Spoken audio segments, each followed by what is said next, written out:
Natalie Portman was guest host, and she had a rap skit. And it was not good. It was not good, and it was shots fired at. Was it shots fired at the Phantom Menace? It was in defense of, right? How would you describe it? Because it's Portman kind of going through her career and a lot of profanity. This was a skit written by Lonely Island. And you can expect profanity in that. So they asked her if, which I mean, I'm all about swearing, just not on the show anymore because it's family friendly. But Natalie gets asked, what she thinks of the new Star Wars, and the guy's like, it's a lot better than and then she's like, well, better than what?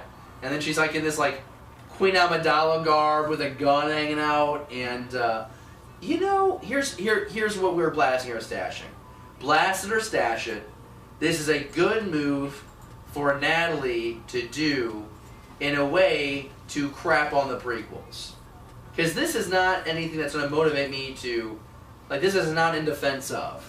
It's clearly a skit about how terrible Jar Jar was. If they were going to poke fun at the prequels, this is not how I would do it. Yeah. I don't need a joke about Jar Jar having 17 reproductive organs. Oh, that was really, really well censored, family friendly. If he did, he would have been a lot more popular of a character among certain demographics. Especially over in Japan. We're talking about tentacle porn. All right, that's not family friendly. Can't skip that part.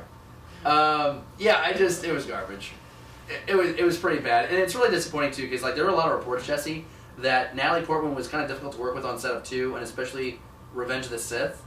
And there was George made adaptations to the story because of how difficult Natalie Portman was.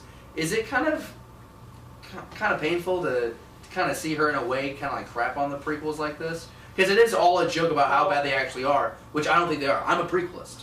The thing is that we know that some of the other actors, Ewan McGregor, has expressed some dismay about how the prequels turned out.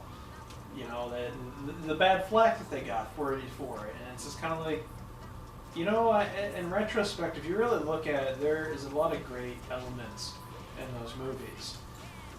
Yes, maybe some of the writing was stale. You can sit there all day and point out the wrongs and the prequels.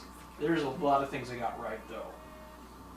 So, I mean, I really don't think it was appropriate because, I'll be honest with you, for the prequels, Natalie who?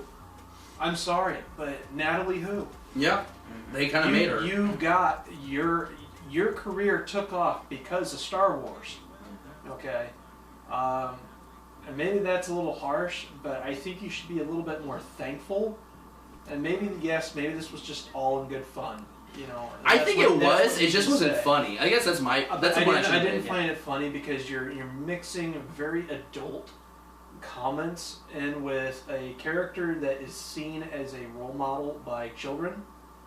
Oh yeah. If they were funny, but this just I don't know. I mean, Lonely Island. I knew what to expect out of it, but it's just one of those things where I don't think she should have done it. The language, the vocab, just as a whole, I don't think was good PR on her part. It wasn't good towards. I'm surprised that they were allowed to do the bit. Yeah. I'm really surprised. I wonder if they just how do they? Because they can parody it, but in years past with George Lucas with Robot Chicken, for example, they would ask him for permission and he would actually collaborate on some of the humor. He liked that stuff. But I wonder if Disney was asked, hey, can we do this? And I don't know. I'm curious. I don't know. Did you like it? Do you think that we have sticks up our butts and we need to loosen up a little bit and we should just enjoy this comedy? Let us know down in the comments below.